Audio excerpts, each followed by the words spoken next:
आज के इस सेशन में हम राजस्थानी चित्रकला के बारे में पढ़ेंगे और इसमें पढ़ेंगे Mewar school of paintings, Marwar school of paintings, Dhundhar school of paintings और Hadoti school of paintings.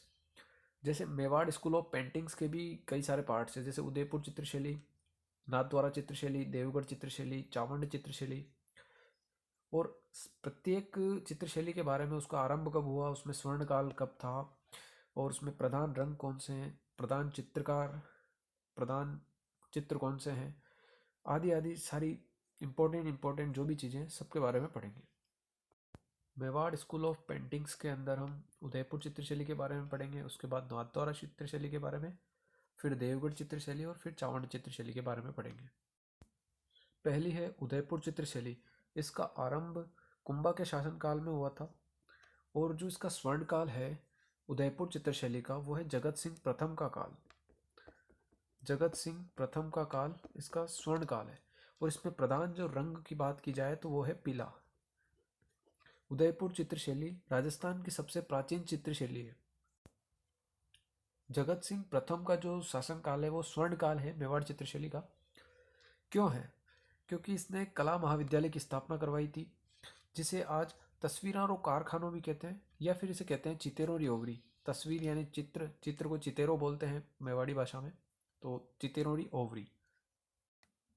Udaipur चित्रशैली का जो सबसे पहला जो चित्र बताने जा रहा हूँ वो है कलीला दमना की कहानी के ऊपर है। इसमें क्या है, दो गीदड़ों की कहानी है, उनका वर्णन किया हुआ है इसमें। और ये जो कहानी है वो ली गई है पंचतंत्र से, और इस पंचतंत्र का जो लेखक है वो है विष्णु शर्मा। और कलीला दामना की कहानी इसको चित्रित किसने किया, तो नूरुद्दीन ने किया। ये कहाँ का चित्रकार है? उदयपुर का, उदयपुर का चित्रकार है। अगला जो चित्र है वो है सुपार्श्वनाथ चरित्रम। इसका चित्रण हुआ है। चित्रण करने वाला कौन है, तो हीरानंद इसका चित्रण करने वाला है, चित्रकार है। जबकि सुपार्श्वनाथ चरित्रम ये किसकी रचना है, तो देवकुल पाठक की रचना है। इस रचना के ऊपर चित्रों का जो संकलन किया है वो किसने किया है? हीरानंद ने। और चित्रण कब किया गया, तो 1422 में। उस समय शासक कौन था मेवाड़ का, तो वो था राणा मोकल। और जब ये चित्रण हुआ तो वो जगह कौन सी थी जहाँ पे चित्रण हुआ, तो वो है देलवाड़ा। देलवाड़ा है सिरोही के अंदर। उदयपुर चित्रशैली में भगवत पुराण का भी चित्रण हुआ है और वो किया है नानक राम ने। रामायण का चित्रण हुआ है वो किया है मनोहर ने।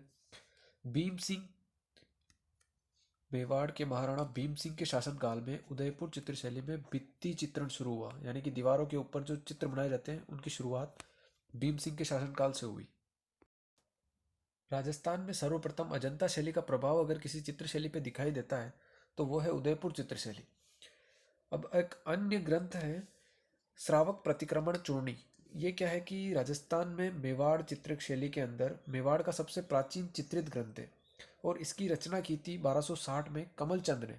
कमलचंद ने जब प्राचीन चित्रित ग्रंथ श्रावण प्रतिक्रमण चूर्णी की रचना की तब वहाँ मेवाड़ का शासक कौन था, तो तेज सिंह मेवाड़ का शासक था।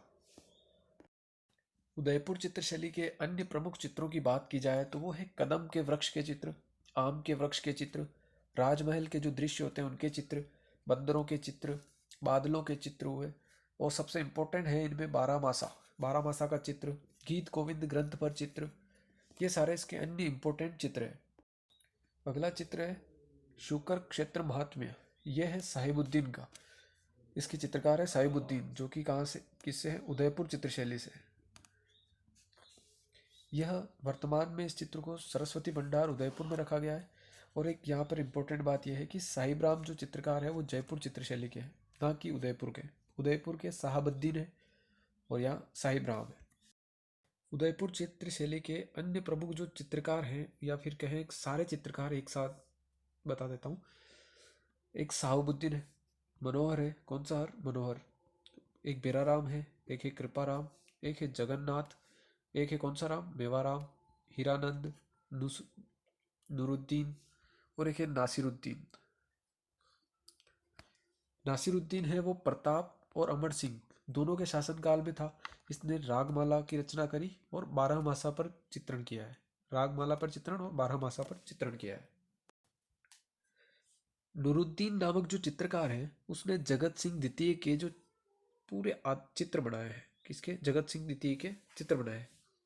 और कुछ फैक्ट्स जान लेते हैं इसके बारे में, राजस्थानी चित्रकला के बारे में। राजस्थानी चित्रकला के अंदर जो सभी चित्र शैलियों की जो जननी है वो है उदयपुर चित्रशैली, या फिर उसे कह सकते हैं मेवाड़ चित्रशैली जो है वो सभी चित्र शैलियों की जननी है। राजस्थानी चित्रकला का जो जनक माना जाता है उसे वो माना जाता है आनंद कुमार स्वामी को। इन्होंने 1916 में एक ग्रंथ लिखा था जिसका नाम था राजपूताना पेंटिंग्स। इस ग्रंथ के अंदर सर्वप्रथम वैज्ञानिक अध्ययन किया गया था राजस्थानी चित्रकला का। और राजस्थानी चित्रकला है उसका आधुनिक जो चित्रकला का जो जनक है वो है कुंदन लाल मिस्त्री। कुंदन लाल मिस्त्री। मेवाड़ स्कूल ऑफ पेंटिंग्स के अंदर अब अगली चित्रशैली है नाथद्वारा चित्रशैली। इसका जो आरंभ और स्वर्ण काल है वो दोनों एक ही शासन के काल में है और वो है राज सिंह। इसके अंदर प्रधान रंग जो है वो है पीला और हरा। नाथद्वारा चित्रशैली के अंदर राधा कृष्ण के चित्र, यशोदा मैया के चित्र, केले का वृक्ष, ये इंपॉर्टेंट है, केले का वृक्ष, और सघन वनस्पति, ये चौकोर आंखें, ये भी इसकी खास विशेषता है, और गाय के चित्र आदि चित्र बनाए जाते हैं। ये नाथ नाथ द्वारा जो चित्रशैली है उसमें वल्लभ संप्रदाय का पूर्ण रूपेण प्रभाव है, यानी कि वल्लभ संप्रदाय से प्रभावित है यह। और इसमें पिछवाई जो चित्रण है सर्वाधिक प्रसिद्ध है। इसमें इम्पोर्टेंट जो चित्रकार है वो है चतुर्भुज, नारायण, नरोत्तम, हरदेव, उदय और हंसराज। महिला चित्रकार, ये इम्पोर्टेंट फैक्ट है इसका, 2-3 बार आरपीएससी ने क्वेश्चन भी करा हुआ है इसके ऊपर। और महिला चित्रकार है, एक तो है कमला और एक है इलायची। मेवाड़ स्कूल ऑफ पेंटिंग के अंदर तीसरी चित्रशैली है देवगढ़ चित्रशैली। मैं लिखा हुआ इसलिए लेके आ रहा हूँ ताकि कम समय में ज़्यादा चीज़ बताई जा सके। तो अब स्टार्ट कर लेते हैं। इसका आरंभ हुआ था रावल द्वारका दास के द्वारा आरंभ किया गया था, और उस समय ये ठिकानेदार थे वहाँ के, और आरंभ करने वाले रावल द्वारका दास थे। उन्हीं का काल स्वर्णकाल भी था। लेकिन जब बात की जाए कि मेवाड़ के उस समय शासक कौन थे, 1680 की बात है, तो उस समय जय सिंह मेवाड़ के शासक थे। देवगढ़ चित्रशैली को प्रकाश में लाने का श्रेय श्रीधर अंधारे को जाता है। ये श्रीधर अंधारे वही व्यक्ति हैं जो आरपीएससी द्वारा कम से कम 5 से 7 बार क्वेश्चन कर लिया गया है। और देवगढ़ चित्रशैली के अंदर प्रधान रंग है हरा और पीला। इसके अंदर राज दरबार के चित्र, हाथियों की लड़ाई के चित्र आदि ऐसे चित्र देखने को मिलते हैं। इसमें भित्ति चित्रण भी हुआ है। कहाँ कहाँ पे हुआ है, एक तो मोती महल में और दूसरा अजारा की ओवरी, इन दोनों जगह पर भित्ति चित्रण मिला है। इसके अंदर चित्रकार जो है एक तो चोखा है, बैजनाथ है और हर दिन है। कौन सा दिन, हर दिन।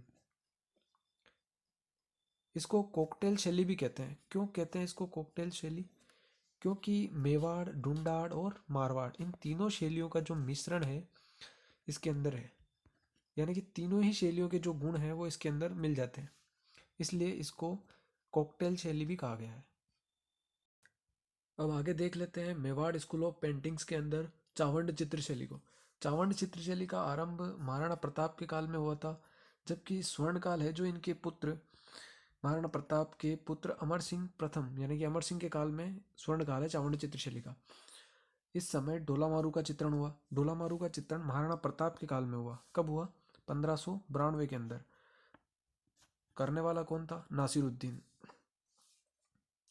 और दूसरा जो चित्र है वो है रागमाला का चित्रण किया है, उसको किसके काल में हुआ, अमर सिंह प्रथम के काल में, और करने वाला वही चित्रकार नासिरुद्दीन।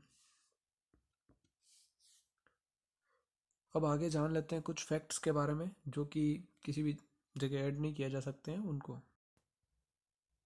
मेवाड़ चित्रशैली पर सर्वाधिक यूरोपीय प्रभाव महाराणा स्वरूप सिंह के शासनकाल में देखा गया है, और उनके जो सिक्के थे उन सिक्कों पर विक्टोरिया इम्प्रेस लिखा हुआ होता था, और महारानी के चित्र भी होते थे।